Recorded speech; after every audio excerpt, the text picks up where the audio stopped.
So we're now moving into a month of mindfulness, mindfulness being the first of the 7 factors of awakening. And it almost honestly feels strange to try to give a talk on mindfulness when it's kind of so big and it's become so big in our world and culture.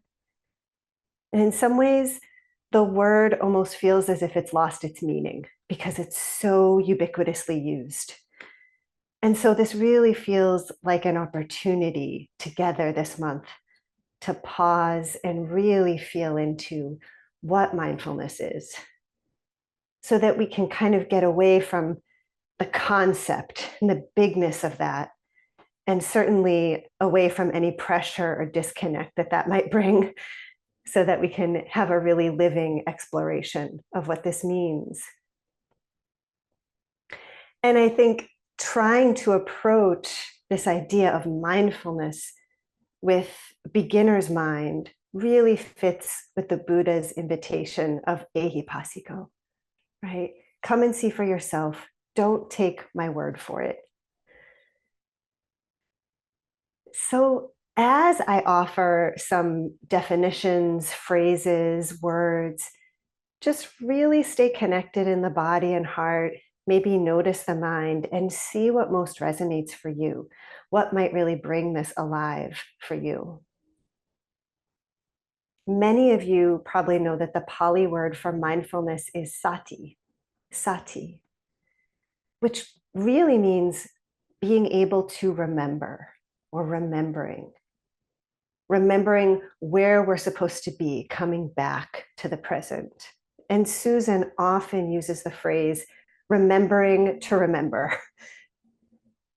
Some other definitions and phrases: being purposely aware, non-judgmental awareness, intentional awareness, egoless awareness, loving awareness, direct, undistracted awareness, kindly attending to, noticing, observing with care, soft readiness, kind presence, connection, knowing, the ability of the mind to observe without criticism. And Susan often uses the phrase, a non-judgmental posture of caring attention. So you can already hear some of the common words and the energy of this, right? We can hear how there's definitely this aspect of remembering and coming back. What are we coming back to? The present moment, here and now. There's some aspect of awareness, observing. And there's this layer that many people point to of kindness or care or soft attention, right? And Joseph Goldstein, he gives a lot of Dharma talks on what meditation, mindfulness is and isn't. And he integrates a lot of this. He often says, yes, mindfulness is about being present, coming back to the present moment. But he points out that that's not enough, right? It's not just being here. And he often gives the example of a Labrador retriever, right? Labrador retrievers, they're in the present moment, but we wouldn't necessarily call that mindfulness. And so he emphasizes there's some kind of knowing that's happening in the coming back, right? The flavor of the awareness and the attention and knowing is also non-judgmental and accepting. So when we come back, we're open to what's here. And that's really helpful for me to think about, okay, like I'm remembering to remember to be here, to come back to the present moment, and to kind of come back and observe in a way that's non-judgmental, accepting, and kind. And why is mindfulness the first of the 7 factors of awakening? Certainly it's foundational, right? Absolutely foundational and essential for the cultivation of the other six. If we're not remembering to be here and really noticing how things are, we're not going to be able to practice much more. And it's also balancing. It balances the other six. And Susan spoke about this a little bit last week. Mindfulness really helps us know which of the other factors to lean into. The other six are broken up into 3 that are energizing and 3 that are calming. And so mindfulness sees what's happening inside the mind and body and heart and aids in the discernment of like, oh, wow, I'm really scattered, really scattered. Maybe a little bit more concentration is needed. Let me kind of land with the anchor for a little while. Things like that. I also, as I think about, excuse me, mindfulness as a balancing factor, a sort of bringing wisdom of what's needed, it also feels important to remember the simplicity of mindfulness, of what it is attending to. What, when we come back, are we tending to and focusing on? That it's not more thinking and content. We're not coming back to analyze what's happening. Bill and Susan talk about an aspect of this a lot, our chronic addiction to content and to cognition and analysis. And so with mindfulness, we're not coming back to figure out what's happening. And I can feel my body, right? It always leans in when it gets tight, right? I'm coming back, I'm going to figure it out.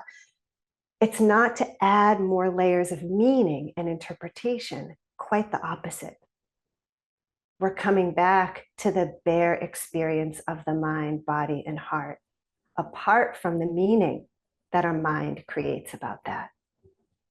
The textures and vibrations of sensations in the body, the texture of thought, the phenomena of thought itself, feelings arising and passing, and the energy of them.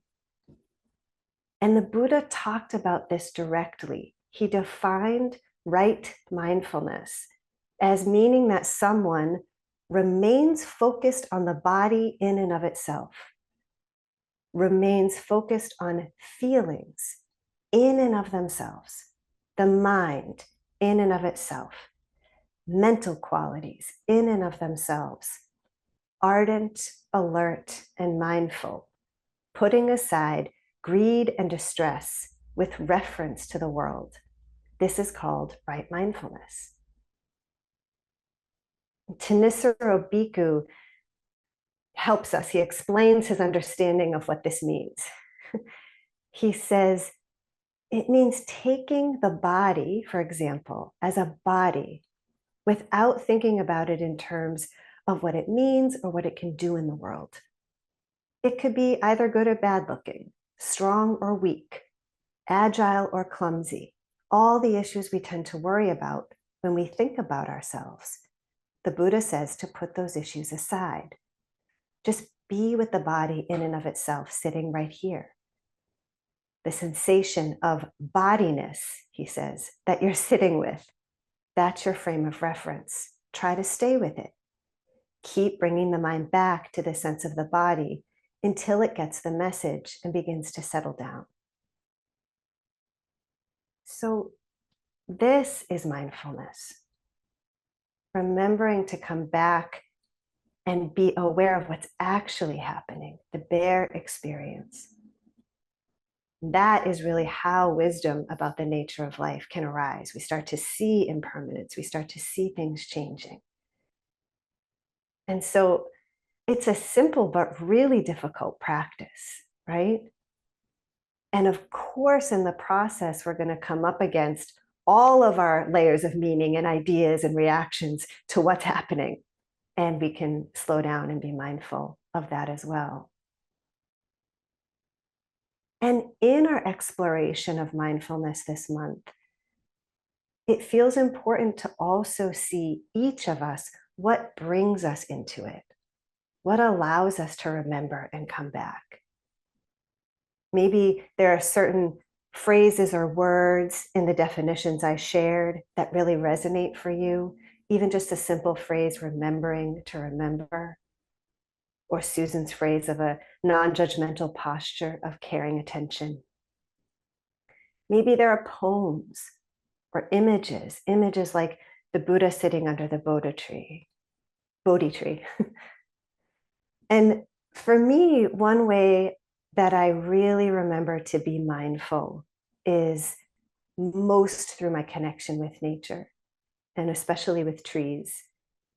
And so I wanted to end with this poem by Mary Oliver today, just as a way of inviting that, really inviting our practice of this month to be new and embodied and fresh and alive, as if we've never heard the word mindfulness before, as if we have no idea what it means. So it's called When I Am Among the Trees. When I am among the trees, especially the willows and the honey locust, equally the beech, the oaks, and the pines, they give off such hints of gladness. I would almost say that they save me, and daily.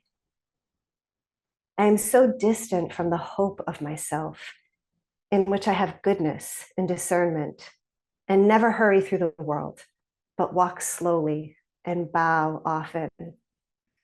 Around me, the trees stir in their leaves and call out, stay a while. The light flows from their branches, and they call again. It's simple, they say, and you too have come into the world to do this, to go easy, to be filled with light, and to shine. So thank you. Thanks for your attention, and looking forward to practicing with this month.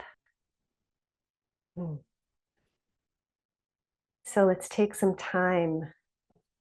Always when there's words, I find it like is helpful to intentionally allow some of that to kind of sink in, but also allow some of it just to flow right off. And transition a little more mindfully to sensing the body, listening into the body and what might be needed. Movement, twists, stretches up, out. Perhaps that gentle kind of cat-cow where we're opening and then rounding the spine a little bit.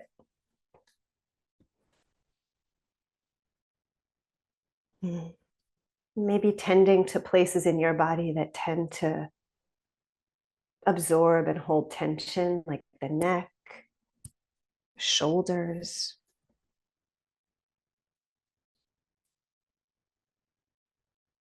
The face, the jaw, the brow,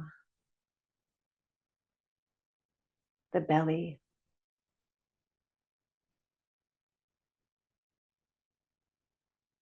Just really take your time. Take your time to listen in and respond in any way that's helpful. Maybe bringing your hands to any part of the body that might just want to feel that contact.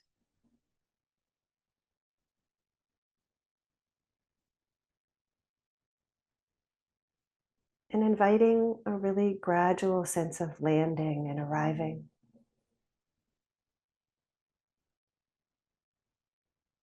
Maybe feeling the contact of the cushion or chair underneath you. And the solidity of that, the support of that.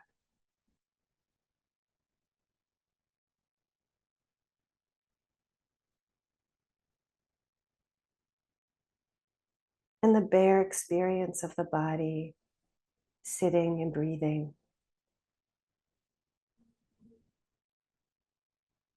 All sides of the body, the back, the front, the sides, the exterior, the interior.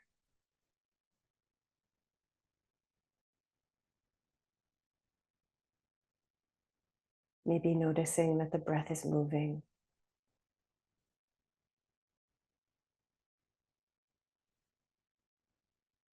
And the felt sense of that, where you notice it,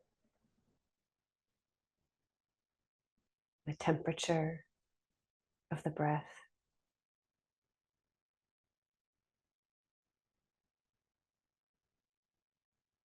Just little by little, orienting to being here a little more fully, slowing down a bit more.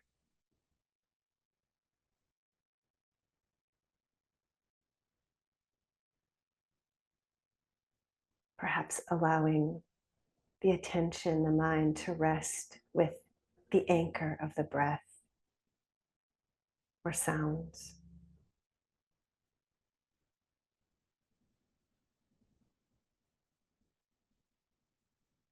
And gently remembering to remember to come back.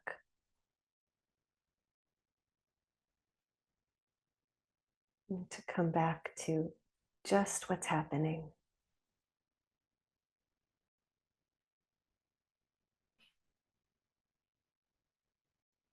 With care or non-judgment as much as possible.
Around me, the trees stir in their leaves and call out, "Stay a while." The light flows from their branches and they call again. It's simple, they say. And you too have come into the world to do this, to go easy, to be filled with light, and to shine.